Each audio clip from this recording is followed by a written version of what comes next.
3 वजीफे ऐसे बताऊंगा इंशाअल्लाह जो टॉप ऑफ द लिस्ट 3 वज़ाइफ हैं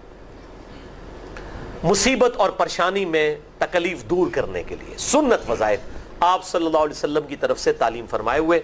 उनमें से पहला वजीफा यही जिसका कुरान में भी जिक्र आ गया कि जो इन अल्फाज के साथ हमें पुकारेगा, अल्लाह ताला फरमाता है कज़ालिका नुनजिल मुमिनीन, हम अहले ईमान को भी निजात देंगे इस तरीके से, सिर्फ यूनुस को नहीं, अहले ईमान को भी। चुनाचे इसी कॉन्टेक्स्ट में पहला वजीफा है ये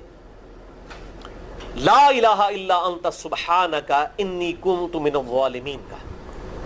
तो ये पहला वजीफा जामिया तिर्मिज़ी में इंटरनेशनल नंबर के मुताबिक 3505, मिशकात में 2292 नंबर ये हदीस है, और कुरान हकीम में तो हम पढ़ चुके हैं सूरतुल अंबिया आयत नंबर 87 और 88 में। आप सल्लल्लाहु अलैहि वसल्लम ने इरशाद फरमाया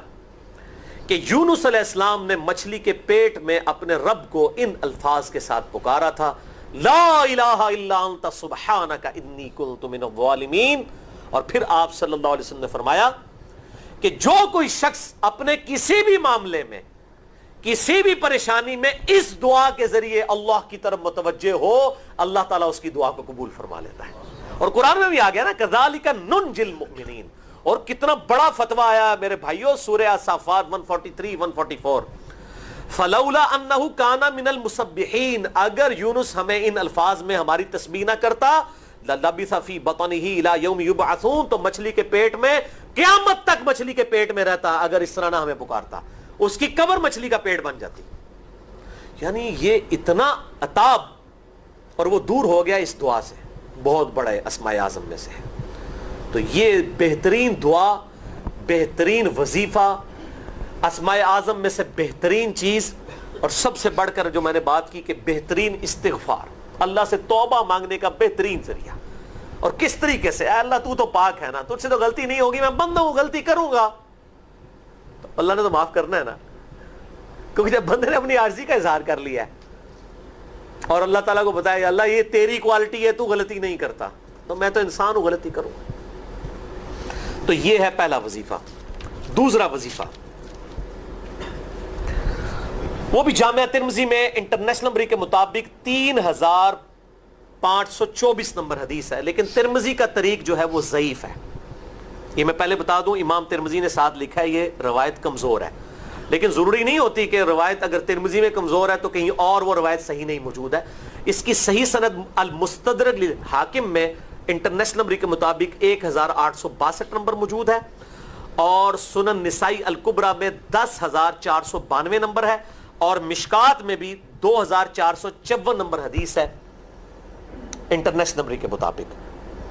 तो सही सनद अल मुस्तदरक लिल हाकिम और सुनन निसाई अल कुबरा के अंदर मौजूद है। और वो वजीफा है, अनस इब्न मालिक कहते हैं और साद इब्न अबी वक़ास कहते हैं रज़ियल्लाहु ताला अन्हुमा व अलैहिमुस्सलाम, कि आप सल्लल्लाहु अलैहि वसल्लम को जब कभी कोई तकलीफ या परेशानी पहुंचती तो आप सल्लल्लाहु अलैहि वसल्लम हमेशा इन अल्फाज में अपने रब को पुकारा करते हैं, या हय्यु या क़य्यूम बिरहमतिका अस्तगीथ, खुद से जिंदा हर चीज को थामने वाले, मैं तेरी रहमत के साथ तेरी मदद का सवाल करता हूं।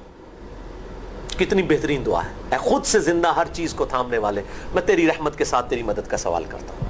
तो ये भी अस्माए आज़म में से है। सुनन निसाई अल कुबरा के अंदर सही सनद के साथ 10,492 और अल मुस्तदर अल हाकिम में 1,862 नंबर। अब तीसरा वजीफा जो है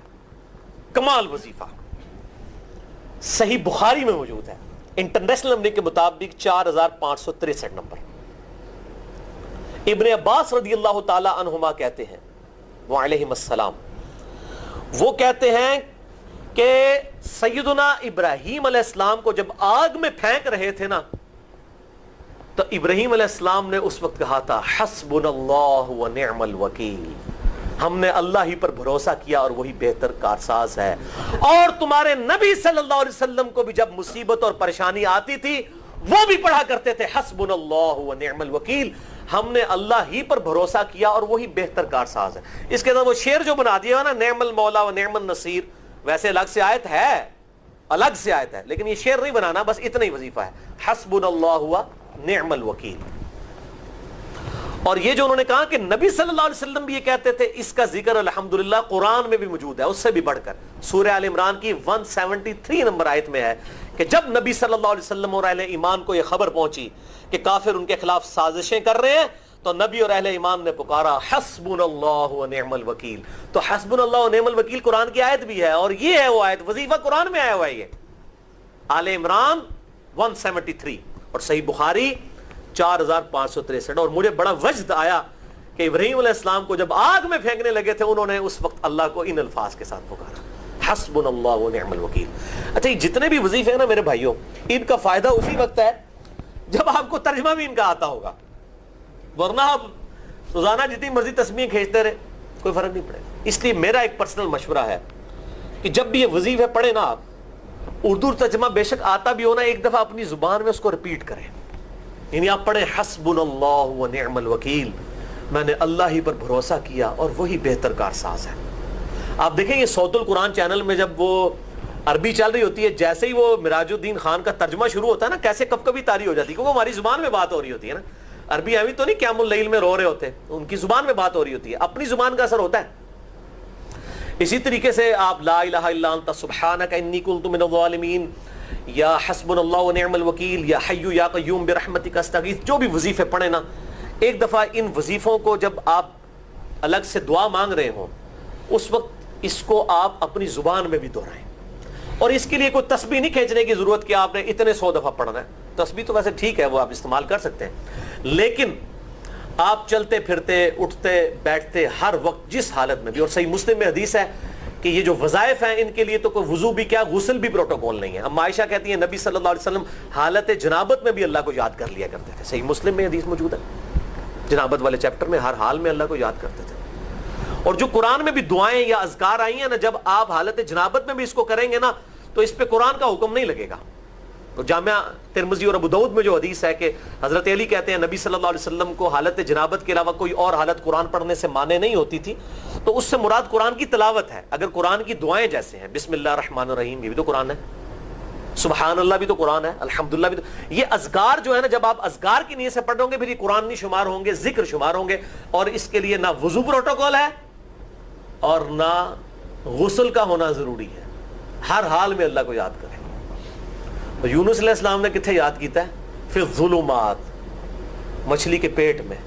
جہاں نہ کوئی اگر بتی تھی اور تعفن پھیلا ہوا تھا اور اندھیرا ہی اندھیرا تھا، یہاں پہ وہ جناب کس طرح وہ روشن کرتے ہیں، پھر 1.25 دفعہ پڑھواتے ہیں۔ یعنی میں بتا رہا ہوں آدھا سچ بڑا خطرناک ہوتا ہے، یعنی آیت کریمہ کی اصلیت تو موجود ہے کتاب و سنت میں، لیکن آدھا جو سچ جھوٹ ساتھ ملا لیا نا، اس کی وجہ سے سارا بیڑا غرق کر دیا ہوا۔ اور بجائے یہ کہ لوگوں کو یہ وظیفہ بتایا جائے کہ اٹھتے بیٹھتے چلتے پھرتے اللہ کو ان الفاظ میں یاد کریں، اس کو انہوں نے کوئی اور ہی رنگ دے دیا ہوا ہے، اور اس کو 1.25 دفعہ ختم اور پتہ نہیں کیا کچھ بنا دیا ہوا ہے۔ تو یہ 3 وظائف تھے بڑے اہم اس